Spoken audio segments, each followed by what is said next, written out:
இப்போ எங்க இருக்குன்னு பார்த்தீங்க அப்படின்னா, தஞ்சாவூர் மாவட்டம், திருவையாறு வட்டம், தியாகராஜர் காலனி. தியாகராஜரோட சமாதிக்கு பின்னாடி இருக்கக்கூடிய படித்துறையில தான் நின்னுட்டு இருக்கோம். திருவையாற சுத்தி கிட்டத்தட்ட வந்து பார்த்தீங்கன்னா, ஒரு 10 படித்துறைக்கு மேல இருக்கு.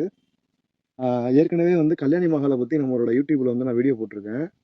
இது வந்து எங்க தெருவுல இருக்கிற படித்துறை. இது இப்ப 175 வருஷ படித்துறை. அப்ப காசியில இருக்கிற மாதிரியான படித்துறைகளை வந்து திருவையாறு ஃபுல்லா மராத்தியர்கள் தான் அமைச்சு கொடுத்துருக்காங்க. காசிலையும் வந்து பாத்தீங்க அப்படின்னா மராத்தியர்கள் கட்டின அரண்மனை தான் இருக்கு. அதே மாதிரி படித்துறைகளும் அவங்க கட்டுறது தான். இந்த காட்ஸ்னு சொல்லக்கூடிய படித்துறை. அதுல இந்த திருவையாறுலயே இதுதான் கடைசியா முடியக்கூடிய ஒரு படித்துறை.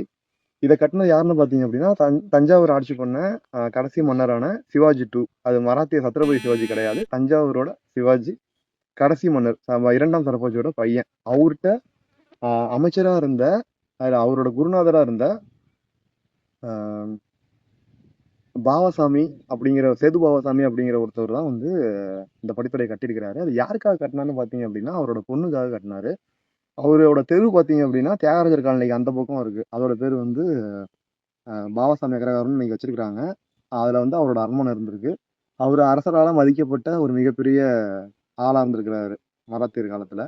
அதனால அவரோட தன்னோட பொண்ணுக்காக இவ்வளவு பெரிய படித்துறை கட்டி கொடுத்துருக்காரு. இந்த படித்துறை வந்து உங்களுக்கு பாத்தீங்கன்னா இதுல நிறைய ஃபீச்சர்ஸ்லாம் இருக்கும். இங்க வந்து விநாயகர், அதுக்கப்புறம் வந்து ஆஞ்சநேயர், அப்புறம் அந்த ரெண்டு வானரங்கள் உட்கார்ந்துருக்க மாதிரியான இதுவும். இது வந்து ஒரு 175 வருஷத்துக்கு முன்னாடி இருக்கக்கூடிய படித்துறைகளோட கட்டடத்தை ரெப்ரசென்ட் பண்ற மாதிரி இருக்கும். மராத்தியர்கள் வந்து இந்த மாதிரி படித்துறை அவங்க ஆட்சி பண்ண எல்லா இடங்களுமே கட்டியிருக்கிறாங்க. நன்றி.